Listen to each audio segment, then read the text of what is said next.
Good morning.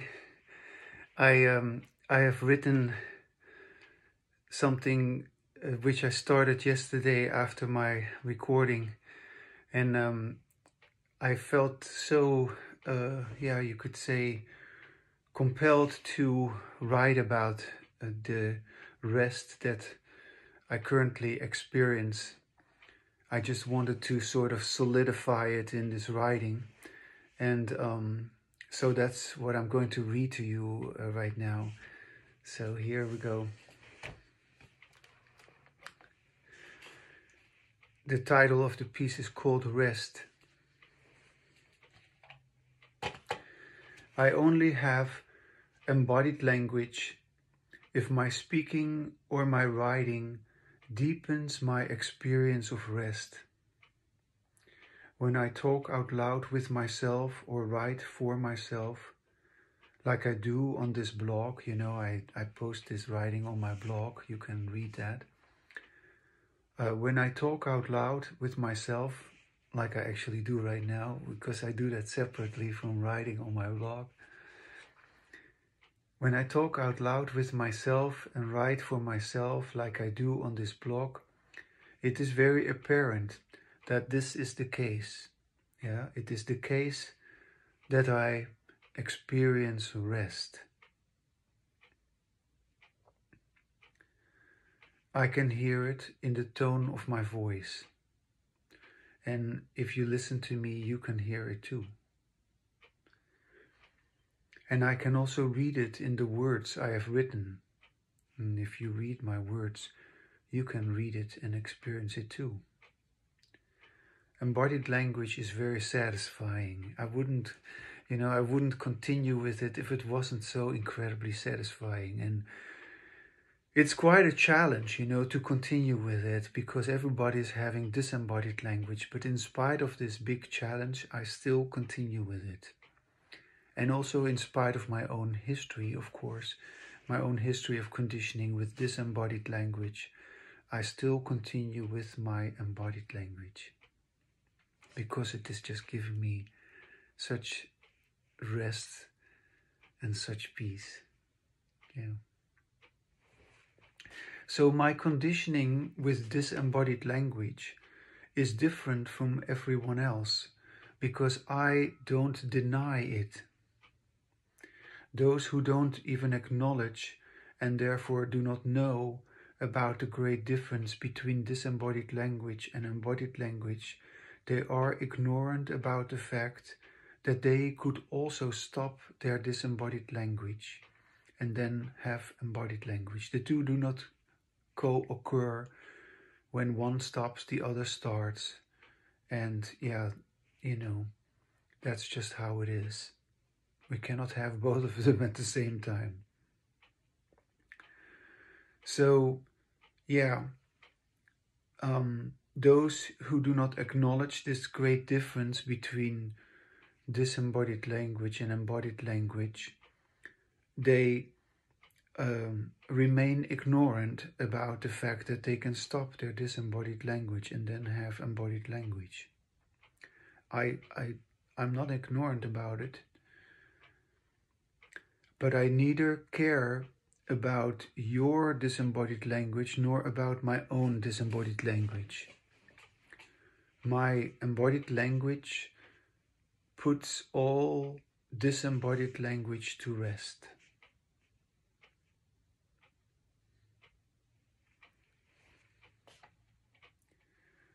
Although initially it felt like it because I was used to the rush of my own disembodied language, my embodied language does not cause my rest, but it simply expresses my restfulness. In other words, only if I am calm do I embody my language. So in the past, while I was feeling peaceful, I couldn't express it as I didn't have, like I do right now, the language to express it. Stated differently, my disembodied language never allowed me to rest while I was speaking.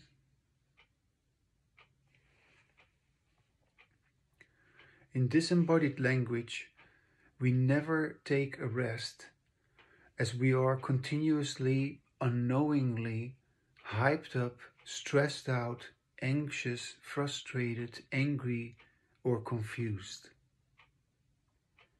And if we seemingly take a short break from our energy draining disembodied language, we habitually always do something, watch football, overeat, race in cars, use drugs.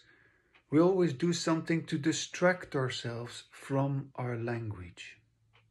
How about religion? Religion is like the biggest. Politics is these are distractions from our language.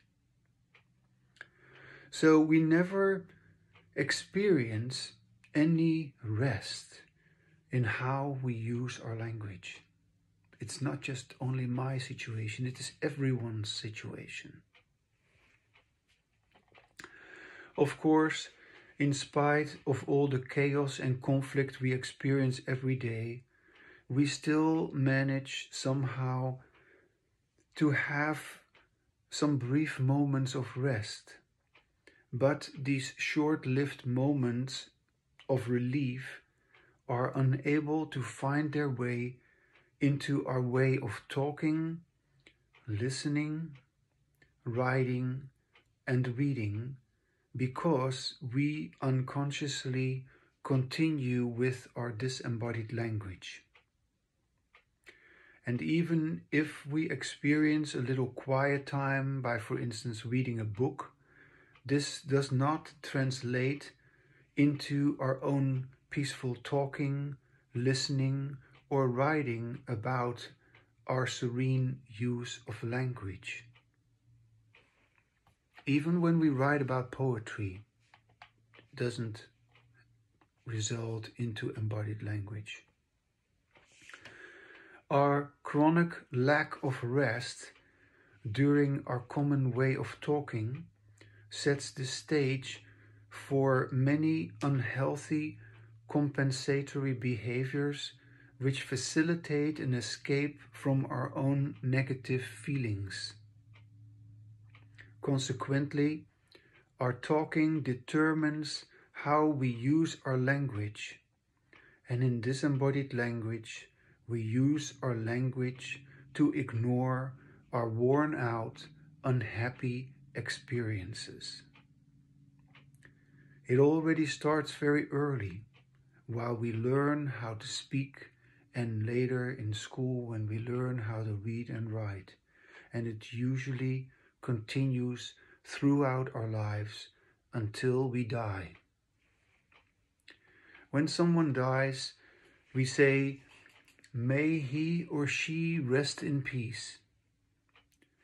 Hilariously, it is the ultimate phrase of denial to express a wish which presumably is meant for the deceased to be free of trouble and to have peace in death. However, death is the end of all our experiences, and therefore it is only when someone dies that we may suddenly experience a wake-up call about our own mortality. In effect, we don't say our well wishes for the deceased, but for ourselves. In embodied language, we die while we are still alive, to our previous way of using our language. Basically, we put our disembodied language to rest. Moreover, we don't die only just once, because unless we die again and again to our dreadful disembodied language, each time it rears its ugly head, we will continue to create a restless life that is full of conflict, violence, and despair. And each time we die, we are reborn in an experience of blissful rest in which we speak and hear about our own language enlightenment. With our ongoing embodied language, we experience an eternal sense of rest and peace because we have died to our conditioning history with this embodied language. Finally, we can and we do express our rest, which, of course, is our well-being. Thus, our language enlightenment is expressed by our embodied language, and nothing stops us from doing that as we keep taking the time to talk out loud alone with ourselves and to listen to the sound of our own voice, which expresses who we really are. Certainly, the phrase "rest in peace" is only said to the living, to express condolences and sympathy to the family and the friends of the deceased. It is astonishing that as of yet we are only capable of expressing our embodied language when someone has died. Presumably, we comfort others who experience the loss with the illusion that they may at long last rest in peace, especially if they have had many struggles in life. However, we all experience an unnatural existence which is full of battle and effort with our usual disembodied language. Perhaps we only have a shot at acquiring our own embodied language when we mourn the death. I'm reminded of my dear father-in-law. At the time of his death, I was in the final stretch of my PhD study in psychology. I had completed all my coursework and I was writing on my dissertation about loss while I was accruing my clinical hours as a therapist. My wife's dad had died after he was found to have brain cancer. By the time they discovered it, it had already metastasized. His beautiful death and the spreading of his ashes on the ocean created a break from my arduous efforts to achieve that doctorate degree. It was a turning point, because of which I suddenly realized there was no rest anymore in my life. I was suffering so much, and soon afterwards I quit my graduate study. After I withdrew, we left the Busy Bay area again and we returned to Chico, where I became a psychology instructor for many years. It is already now a couple of years ago that I quit teaching psychology. Although I have for all these years known about my own embodied language, I wasn't experiencing the deep sense of rest it has come to represent at this point in my life. However, I am very sure I don't have an eternal soul which doesn't cease to exist after I die. Dying to our own disembodied language, according to me, is much more important than the death everyone creates such a big fuss about. We are all going to die, so why not try this possibility of embodied language and experience this rest and peace while we come alive, while we speak.